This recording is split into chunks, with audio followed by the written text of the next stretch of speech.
तो आज हम जो चैप्टर पढ़ने वाले हैं वो चैप्टर का नाम है लीनियर इक्वेशन वन वेरिएबल।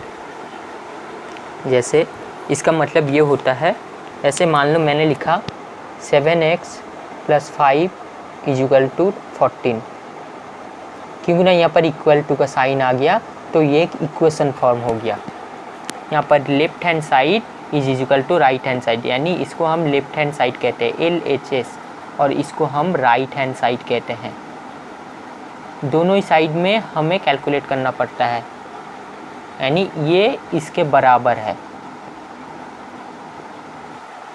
तो left hand side right hand side के बराबर है, और क्योंकि ना इक्वल टू का साइन आ गया इसे हम लीनियर इक्वेशन कहते हैं। लीनियर इक्वेशन वन वेरिएबल, क्योंकि ना यहाँ पर x जो है इसको हम वेरिएबल मानेंगे, इसका वैल्यू फिक्स नहीं, इसका वैल्यू बदलता रहता है, और इसका वैल्यू हमें फाइंड करना होता है कि x के जगह पर y भी हो सकता है, a भी हो सकता है, b भी हो सकता है, कुछ भी हो सकता है।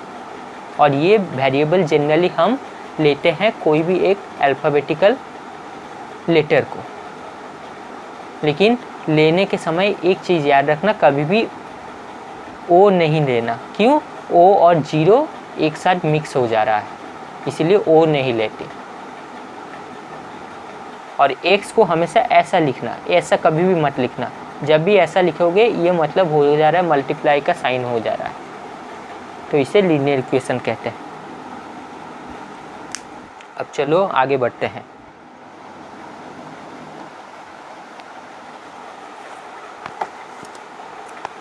अब देखो, एक लीनियर इक्वेशन को जो वेरिएबल है उस वेरिएबल का वैल्यू जो फाइंड करना है, मान लो मैं जैसे लिखा था वहाँ पर एक का फाइंड वैल्यू बार करना है, तो x का जो वैल्यू बार निकाला गया है वही x हो जाता है रूट या फिर सॉल्यूशन ऑफ द इक्वेशन।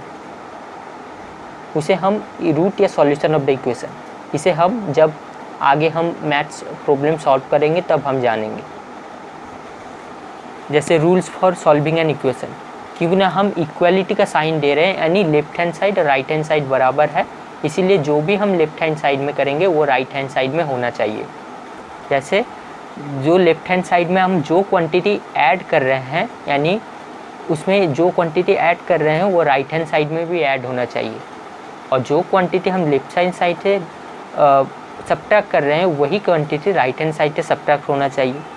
और बोथ द इक्वेशन में जो बोथ साइड है जिससे हम एक साइड में मल्टीप्लाई कर रहे हैं वो दूसरा साइड में भी मल्टीप्लाई हो जाए।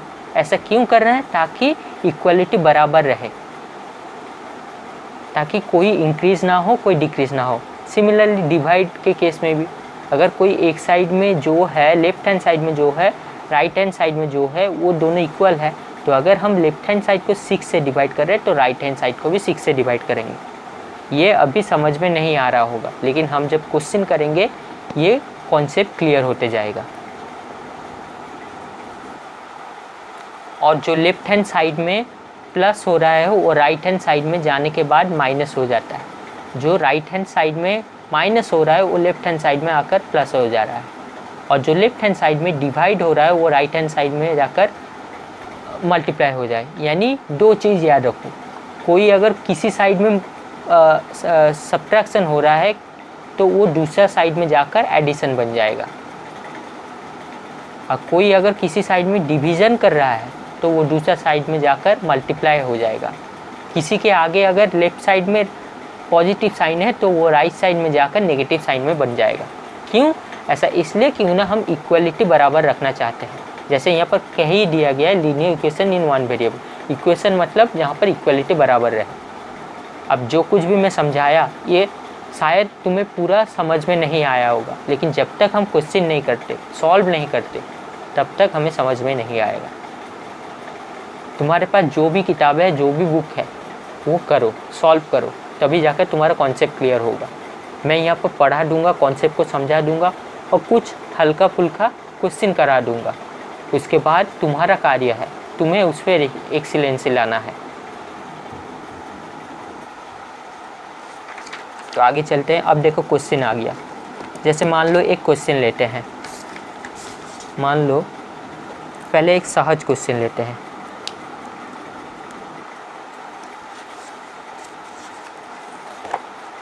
जैसे मान लो मैंने लिखा 3x - 5 इक्वल टू 0।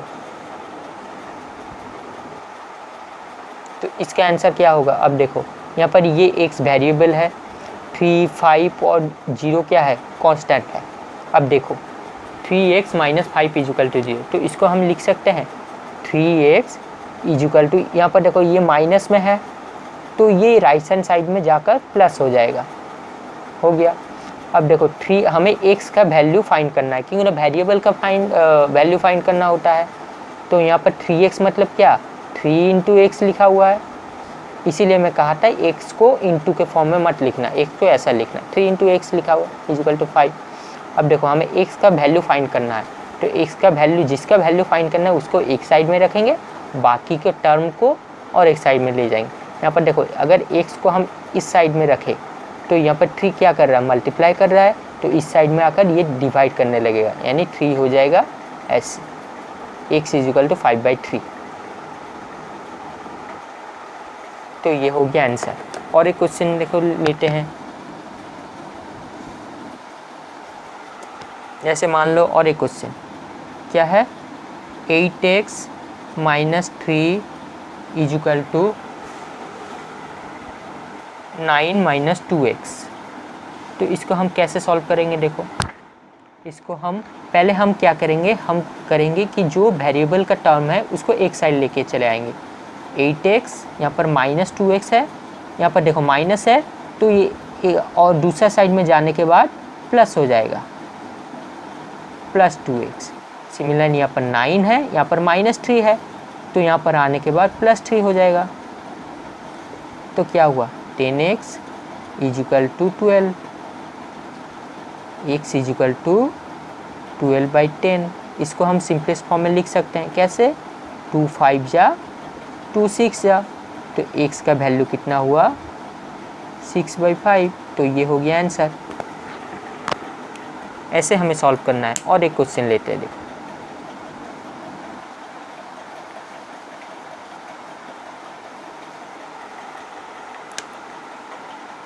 जैसे मान लो मैंने लिया 2x minus 1/3 equal to 1/5 minus x, ये वाला क्वेश्चन लिया।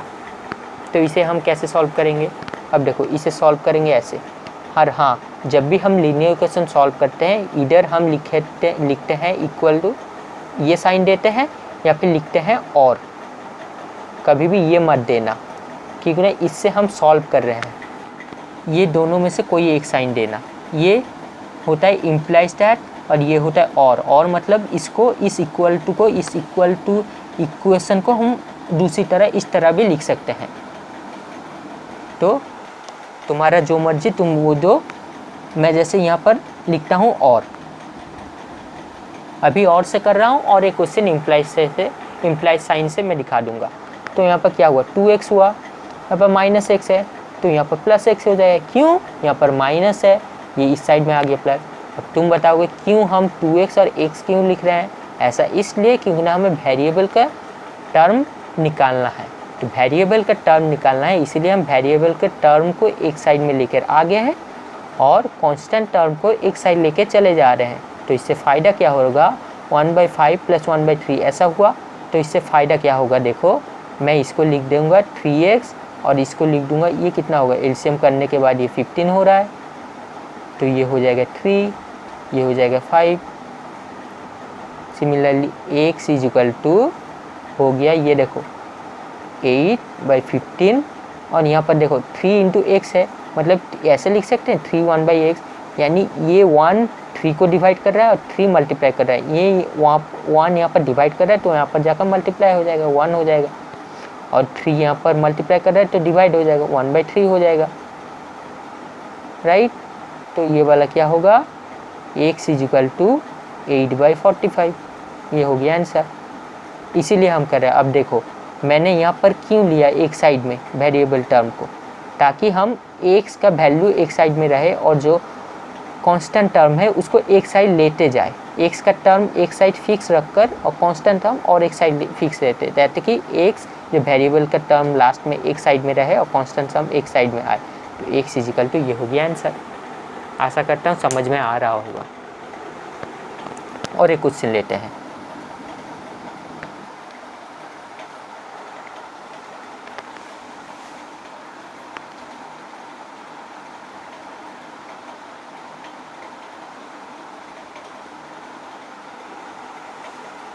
जैसे मान लो मैंने लिया 5 2x -3 into 3x -7 is equal to 5।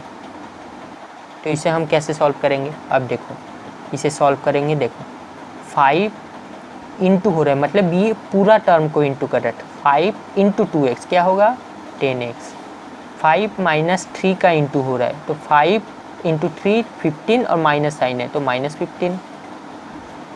-3 into 3x, किसी भी नंबर के आगे जो साइन है मतलब उसका साइन होता है। अब देखो -3 इंटू 3 ये -9x होगा। -3 इंटू -7, माइनस इंटू माइनस क्या होगा? प्लस हो जाएगा, तो +21 इजिकल टू कितना हुआ? 5 हुआ। तो इसको हम क्या लिख सकते हैं? 10x - 9x, ये हो गया x, ये हो गया x, और इसको देखो x इजिकल टू 5, यहाँ पर -15 है तो +15 हो जाएगा, यहाँ पर +21 है, यहाँ पर -21 हो जाएगा। तो हम क्या लिख सकते हैं? x इजिकल टू 20 माइनस x इजिकल टू -1। ये हो गया आंसर। और एक क्वेश्चन लेते हैं।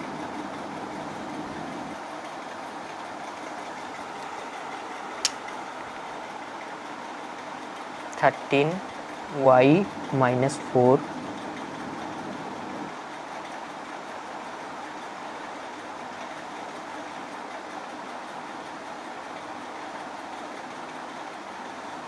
इसे हम कैसे सॉल्व करेंगे? देखो 13 into Y 13y, 13 into 4 -52 -3y, minus minus का plus 27 -5y, minus into plus -20 equal to 0।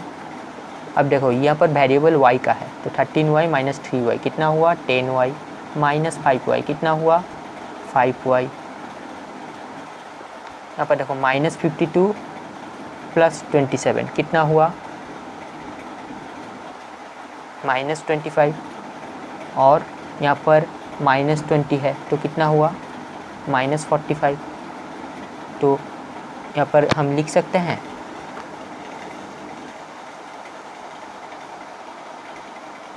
5y - 45 is equal to 0। अब देखो ये 5y हो गया, तो यहाँ पर माइनस है, ये इस साइड जाकर प्लस हो जाएगा, तो +45, यानी y इजिकल टू क्या हो रहा है? यहाँ पर ये इंटू कर रहा है तो यहाँ पर ये डिवाइड हो जाएगा, तो y इजिकल टू 9। यह है answer.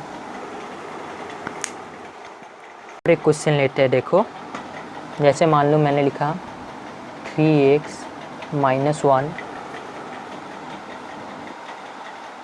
by 5 equal to 3x - 1/5। उसके बाद है x - x/7 इजिकल टू 3। इसे हम कैसे सॉल्व करेंगे? जब भी मैं कोई भी क्वेश्चन ले रहा हूँ पहले पॉज करो, स्वयं सॉल्व करो, देखो कहाँ गलती हुआ है, उसके बाद देखो मैं कैसे कर रहा हूँ। अब देखो इसको सॉल्व कैसे करेंगे? अब देखो इम्प्लाइज साइन से मैं कर रहा हूँ। देखो इसको हम सॉल्व ऐसे कर सकते हैं, यहाँ पर दोनों एलसीएम लेकर सॉल्व करेंगे। देखो हम क्या करेंगे, इन दोनों का एलसीएम क्या होता है? 5 और 7 का एलसीएम क्या होगा? 35, राइट। तो 5 ये 7 जा होगा, तो 7 इंटू 3x - 1, ये 5 जा होगा तो -5x, राइट।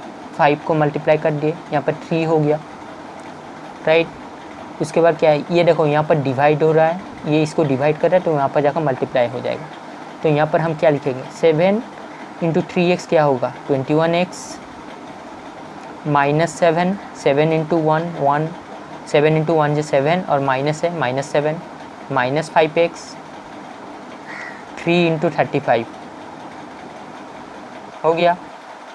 तो उसके बाद हम क्या लिखेंगे? देखो 21x - 5x क्या होगा? 16x,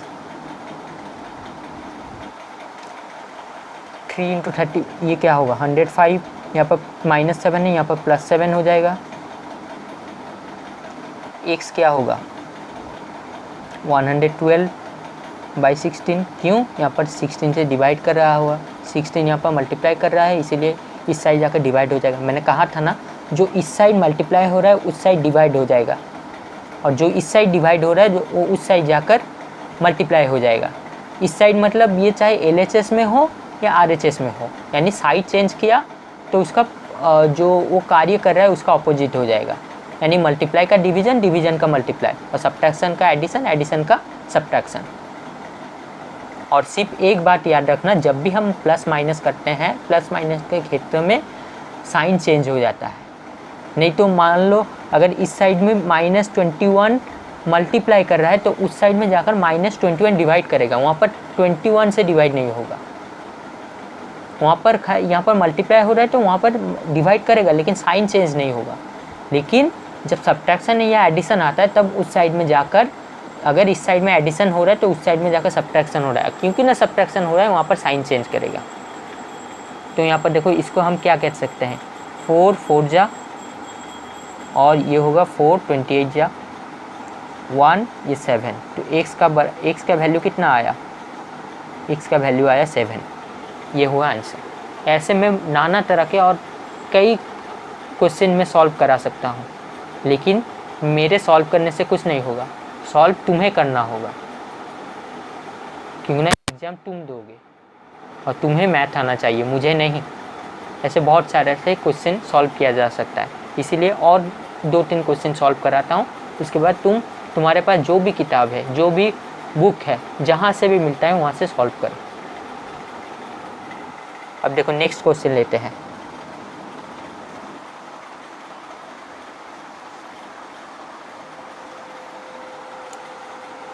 नेक्स्ट क्वेश्चन देखो,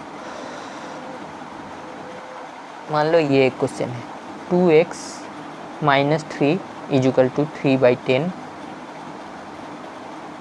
3/10 5x - 12, ये क्वेश्चन। इसे कैसे सॉल्व करेंगे, पहले पॉज करो फिर स्वयं सॉल्व करो, अगर नहीं हुआ तब देखो इसको हम ऐसे सॉल्व कर सकते हैं। देखो यहाँ पर देखो ये मल्टीप्लाई हो रहा है और यहाँ पर ये डिवाइड कर रहा है, तो इसको हम इस साइड में मल्टीप्लाई ले जा सकते हैं। अब तुम बोलोगे ये एलसीएम, नहीं बाबू नहीं, ये 3 मतलब ये 3 यहाँ पर ऊपर वाला टर्म ये न्यूमरेटर पोर्शन में डिवाइड हो रहा है और यहाँ पर ये न्यूमरेटर पोर्शन में मल्टीप्लाई हो रहा है, और 10 नीचे डिवाइड हो रहा है, तो 10 को हम इस साइड मल्टीप्लाई ले सकते हैं। हाँ कैसे, 10 × 2x - 3, और ये वाला क्या होगा 3 ×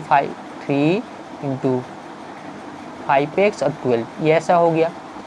तो 10 × 2x क्या होगा 20x, 10 × 3 30, और माइनस है तो -30, 3 × 5 क्या होगा 15x, 3 × 12 36, माइनस है इसीलिए -36, तो क्या हो गया 20x, ये प्लस है यहाँ पर माइनस हो जाएगा,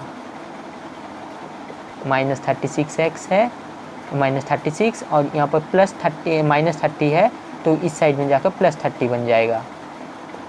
तो ये क्या होगा 20 - 15, ये हो गया 5x, और ये हो गया -6, यानी x का वैल्यू कितना आया, x का वैल्यू आया -6/5, ये हो गया आंसर।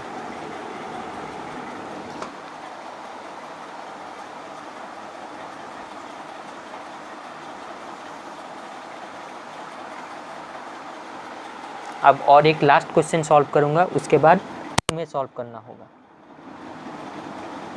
y - 1/3 - y/2,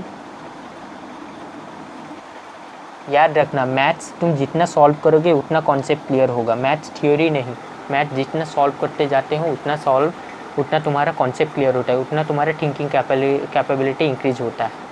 तो ये वाला क्वेश्चन कैसे करेंगे, देखो ये देखो इसको पहले एलसीएम में लेंगे। क्यों एलसीएम में लेंगे, क्योंकि ना हम जानते हैं कि इन दोनों के भीतर जो कैलकुलेशन करना है, जो भी एडिशन सब्ट्रैक्शन करना है, पहले डिनोमिनेटर को इक्वल टर्म में लेना होगा, और ये इक्वल टर्म किस में आएगा, इन दोनों का एलसीएम करके। तो इक्वल टर्म एलसीएम करके कितना आया 12, राइट। तो 3 4 जा, तो इसका मतलब 4, ये ऐसा हुआ। सिमिलरली 4 3 जा होगा 12, यानी 12 4 से डिवाइड, जब डिनोमिनेटर से डिवाइड करते हैं तो क्या होगा, ये 3 होगा, तो ये y माइनस 2, ये 1 हुआ, ये क्या हुआ 4y माइनस 4। कैसे 4y, 4 इंटू वाई, फिर 4 इंटू 1 और आगे माइनस साइन है इसीलिए 4 इंटू 1 4 और माइनस 4। सिमिलरली ये वाला क्या हुआ, minus 3y, minus 3 into Y minus 3y, minus 3 into minus 2, minus minus का प्लस, 3 इंटू 2 6 हो गया। तो 12 डिवाइड है, यहाँ पर इंटू हो जाएगा, तो 12 इंटू 1 क्या होगा 12, तो 4y माइनस 3y ये 4 हो गया, और यहाँ पर देखो माइनस 4 प्लस 6 यानी 6 माइनस 4 है इन दोनों को, यानी 2 होगा, तो 2 होगा मतलब प्लस 2 होगा, तो प्लस 2 इस साइड में जाकर माइनस 2 लिख देंगे, तो क्या होगा 12 माइनस 2, तो y इज इक्वल टू 10। सिर्फ लिखो ना मत, अपने थिंकिंग कैपेबिलिटी, अपने माइंड का कैपेसिटी बढ़ाओ, अपने क्षमता को बढ़ाओ। अगर इतना लिखने जाओगे तो क्या हर एक एग्ज़ाम में समय होगा, नहीं, जितना स्टेप चाहिए उतना। देखो यहाँ पर मैंने 1-2 स्टेप डायरेक्ट मैं ये लिख दिया, सिंपल लिख दिया, यहाँ पर मैं ये नहीं लिखा, देखो 4y माइनस वाई माइनस 2 लिख सकता था, नहीं, मैं क्या लिखा y इजिकल टू 12 माइनस 2। यहाँ पर डायरेक्ट में ये ना लिख कर y इजिकल टू 10 भी लिख सकता था। आशा करता हूँ समझ में आ रहा होगा। तो आज तक इतना ही रहने देते हैं, फिर नेक्स्ट क्लास में मिलते हैं।